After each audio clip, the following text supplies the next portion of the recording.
What is this? Explain yourself! It's not what it looks like, I swear! Liar! I saw the pictures! Papa, my hubby has another woman. I need you here immediately. Sir, please, I can explain. Explain! This is chaos! It was an accident. Unacceptable! You're finished! No! I beg you. Boys, teach him a lesson. It's not... Sir, please, I can explain. Oh no! You are finished! Let me tell you about the wedding that never happened. This is how Nkem became the most famous side bride in all of Lagos. This is the story of Nkem. And trust me, by the time I finish this gist, you will understand that some men are not boyfriends, they are full-time jobs with terrible benefits and no pension plan. So sit down well, because this story, Oh yeah, let's start. 2 years ago, Nkem met Tunde at a tech conference in Victoria Island. Now, Tunde was the kind of man that makes you want to delete all your ex's numbers and thank God on full volume. He was tall like a Iroko tree. His smile could make NEPA give you light for 1 full week. And when he talked, his voice was smooth like shea butter melting on a baby's skin. Tunde approached Nkem like peacock showing feathers, confidence shining bright. "Excuse me," he said. "I've been staring at you for the past 20 minutes and I've come to a conclusion. You are the most beautiful woman in this entire building." My sister, my brother, Nkem's heart did somersault, cartwheel and backflip at the same time. They started dating and Tunde was doing boyfriend duties like he graduated with first class from Boyfriend University. He sent good morning texts that were sweeter than Fanta mixed with Sprite. He bought her flowers every Friday. He was ticking all the boxes like jam question paper. Nkem's friends were jealous scatter. Her mother was already picking her soybean colors in her head. Even her pastor said this one, now God send her more. After 1 year, Tunde proposed. Not just any well. He rented out an entire rooftop restaurant in Ikoyi. He went on one knee with a ring that was shining like NEPA finally brought light after 6 months of darkness. "Nkem, you are the only woman for me. Will you marry me?" Nkem cried like someone cutting 50 onions at once. She said yes so loud that people in Banana Island heard her. The ring was beautiful, 3 million naira beautiful. Though later, Nkem would discover something interesting. She was the one who unknowingly paid for it through the business investment account they opened together. But we're not there yet in the story. Hold your horses. For the next 12 months, Nkem planned the wedding of her dreams. She hired the best caterer in Lagos, the one that charges 50,000 naira per guest, and the jollof rice still finishes before old people finish praying. She ordered her wedding dress from a designer in Lekki Phase 1, the kind of dress that costs more than some people's car and all 4 tires combined. She booked the church that has air conditioner working 24/7 because she was not going to let her guests fan themselves with wedding program in the name of holy matrimony. And Tunde? He was the perfect fiancé. He attended all the planning meetings. He held her hand during cake tasting. He even pretended to care about whether the napkins should be gold or champagne color. But here is the thing about Tunde that nobody knew. While Nkem was planning their Saturday wedding in Ikeja, Tunde was also planning another wedding with a woman called Fumi. That wedding was scheduled for Friday, 1 day before Nkem's own. Tunde was not just eating his cake and having it. He was eating 2 cakes, 4 meat pies, 3 samosas, drinking Chapman and still asking the waiter for takeaway. The man was engaged to 2 women like he was trying to break Guinness World Record for most weddings in 1 weekend. 3 weeks before the wedding, Nkem was at the bridal shop for final fitting. She was standing on a small platform wearing her wedding dress. Then her phone pinged. Instagram DM, unknown account. The message said, "Beautiful dress, sis. It's a pity you are wearing it for a man who belongs to me. Thank you for being my husband's side chick. Our wedding is Friday. Yours is Saturday. I hope you enjoy the leftovers." Something. Nkem read it once, twice, 3 times. Her heart dropped to her stomach like lift with broken cable. She removed the dress faster than Usain Bolt running 100 meters, wore her normal clothes, and drove straight home like armed robbers were chasing her with AK-47. When she reached her apartment, she called her best friend BC. Now, let me tell you about BC. BC was not the friend you call when you want to pray and forgive and sing "What a Friend We Have in Jesus." No, no, no. BC was the friend you call when you want to investigate, pepper them, and make them regret the day they were born. She was the chairlady of "I must know everything." BC, Nkem said, crying like tap with no control. Someone sent me a message saying Tunde is getting married to another woman on Friday. Silence. Then BC spoke. Her voice was calm, too calm, the kind of calm that comes before tsunami. Send me the screenshot, send me everything, and Nkem, don't cry yet. We cry after we finish dealing with him. Right now, we investigate like FBI. Within 2 hours, she had found everything. Bank statements, wedding website, vendor contract, everything except Tunde's actual brain. Because clearly, the man was not using it. The woman's name was Fumi Adebayo. Her father was Chief Adebayo, owner of Adebayo Construction Limited, the kind of rich man that uses 1 million naira to clean his teeth every morning. Fumi and Tunde's wedding was 100% real. Golden Tulip Event Center in Lekki, professional photos, hashtag on Instagram, hashtag forever Funtun. Nkem, BC said on video call, her face serious like High Court judge. This man is not just a cheat. He is a professional scammer. He should open an academy and teach others. Look at this wedding budget, 8 million naira. And you see that Lexus he's using for the wedding, the one you contributed 2 million naira to buy last month, that same car is in the wedding photo shoot. Nkem felt like someone opened her chest, removed her heart, put it in blender and served it back to her as smoothie. But why? Nkem asked. BC sighed like old woman who has seen too much in life. Money and connections, my dear. Fumi's father is billionaire. Tunde wants that money. But he also knows that you are the smart one. You have MBA. You know how to run business. So his plan was simple.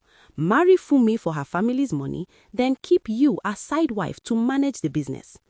So I was never the real wife. I was just the assistant. Exactly. You are the ladder he wanted to climb. But my sister, today we are going to remove that ladder and watch him fall and break his 2 legs and his oversized ego. Friday morning came, the day of Tunde and Fumi's wedding. Nkem and BC woke up at 5 a.m. like soldiers preparing for battle. They dressed in plain clothes, dark sunglasses that covered half their faces. BC drove her car with tinted windows that were darker than her future plans for Tunde. They parked across the street from Golden Tulip Event Center. And there it was, the banner, big and bold like last month's signboard on 3rd Mainland Bridge. Fumi and Tunde, forever begins today. Tunde's face was smiling on that banner like he won World Cup for Nigeria. The same face that kissed Nkem goodnight yesterday and said, "Baby, I'll miss you during this boring work trip to Ibadan. I wish you could come with me." Ibadan, my yans. Nkem stared at the banner. She felt like someone was using her heart as punching bag for boxing practice. "BC, I think I'm going to faint. Not in my car, beg. I just washed the seat last week." Luxury cars started arriving. Governors and their convoys, commissioners with police escort, society people whose wristwatches cost more than normal person's entire life savings. Then Fumi arrived in a white Bentley, like Cinderella going to the ball. Her gold traditional attire was shining brighter than the sun. Her makeup was flawless, like Instagram filter came to life. And then Tunde arrived in the Lexus that Nkem's money helped to buy. He stepped out wearing expensive navy blue agbada that was flowing like River Niger. He rushed to Fumi, took her hand gently like she was made of glass, kissed it like Prince in Disney movie, and they entered the hall together, smiling like people in toothpaste commercial. Nkem cried. BC handed Nkem tissue. Cry finished today, because after today we are not crying again. After today we are scattering things like Thanos with infinity stones. That same afternoon, while Tunde and Fumi were dancing, cutting cake, and doing couple entrance that would trend on Instagram, Nkem and BC were executing Operation Scatter Everything. First mission, the bank. Last year, when Tunde traveled to Dubai for business meeting, probably to meet another fiancé we don't even know about, he gave her power of attorney for their joint account. That trust was about to cost him 8. At the bank, the customer service woman smiled. "Ma, you have full access to this account. Do you want to make withdrawal?" "Yes," Nkem said. "Transfer everything to my personal account. Every single kobo." Click, click, transfer complete. 8.5 million naira. Gone. "Let's see how he pays for his honeymoon suite now," Nkem said. But BC was not done. Oh no. BC had second phase of the plan. "We need to send him a wedding gift. A special delivery." "What kind of gift?" BC smiled. "A photo album with all your pictures together. Engagement photos, everything. We're sending it to his honeymoon suite tonight." That night, 11:47 p.m., Tunde and Fumi were in their luxury honeymoon suite at Echo Hotel. Presidential suite, the one that cost 300,000 naira per night. They were celebrating. Champagne was popping, life was sweet. Then there was knock on the door. "Room service, special delivery." Tunde opened the door. Hotel worker handed him large envelope wrapped in gold paper like Christmas present from hell. "Wedding gift, sir. Congratulations on your marriage." "Oh, thank you," Tunde said, and opened the envelope. Inside was a photo album. Page 1. Tunde and Nkem at Elegushi Beach, kissing under sunset. Page 2. Their engagement at the rooftop restaurant, Nkem's hand with the ring shining like star. Page 3. Receipt for the Lexus, Nkem's name as co-buyer, her signature, her bank transfer of 2 million naira. Page 4. Receipt for wedding venue deposit, Nkem's contribution, 1.5 million naira. Page after page after page. 2 full years of evidence organized like court case file.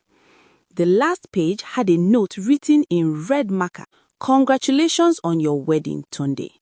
I hope Chief Adebayo and Fumi enjoy these photos.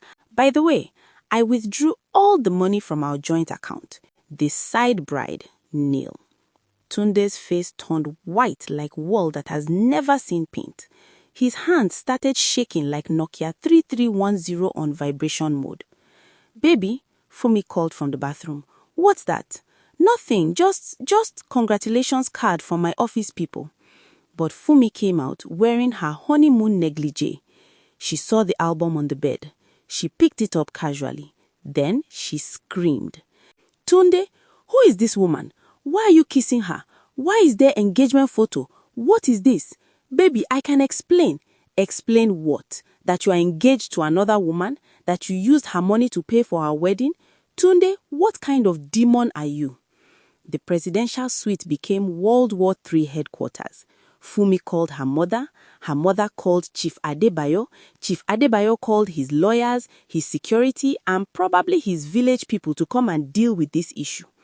By 1 a.m., Chief Adebayo himself came to the hotel.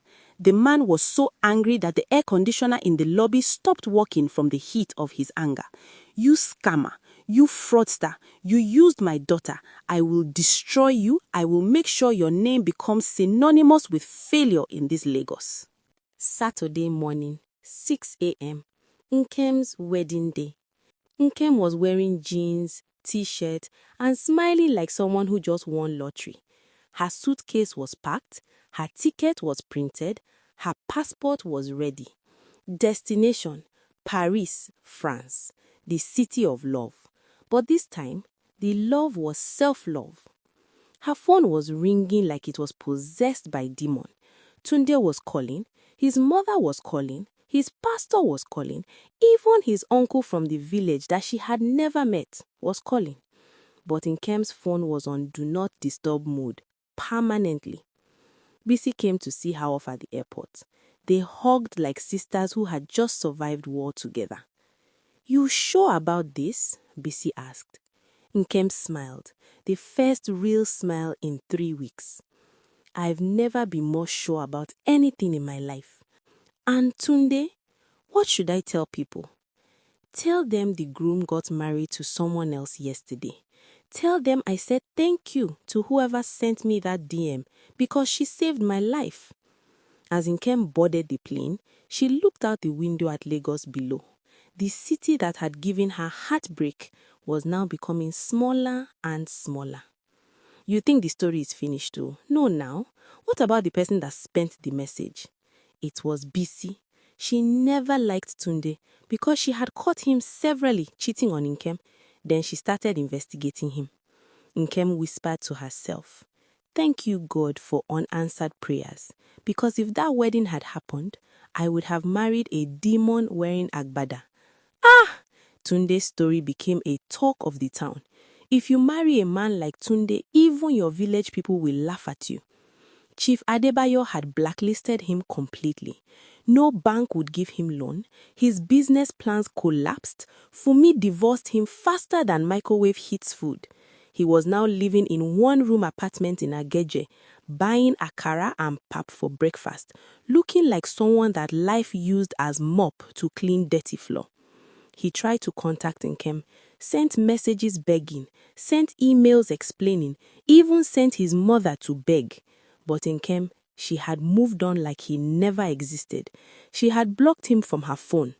So, my dear people, if a man treats you like option, delete him and choose yourself. Trust your instinct. If something smells like rotten fish, it's definitely not fresh chicken. A man who truly loves you will never make you share his heart.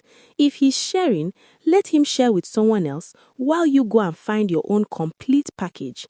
You are not backup plan. You are not plan B. You are the main event, the headline, the full show. So if anybody, man, woman, or even ghost tries to make you feel like you are the side anything, run. Run faster than both. Run like your life depends on it, because it does. The end. I have spoken my own. The rest is for you people to carry go.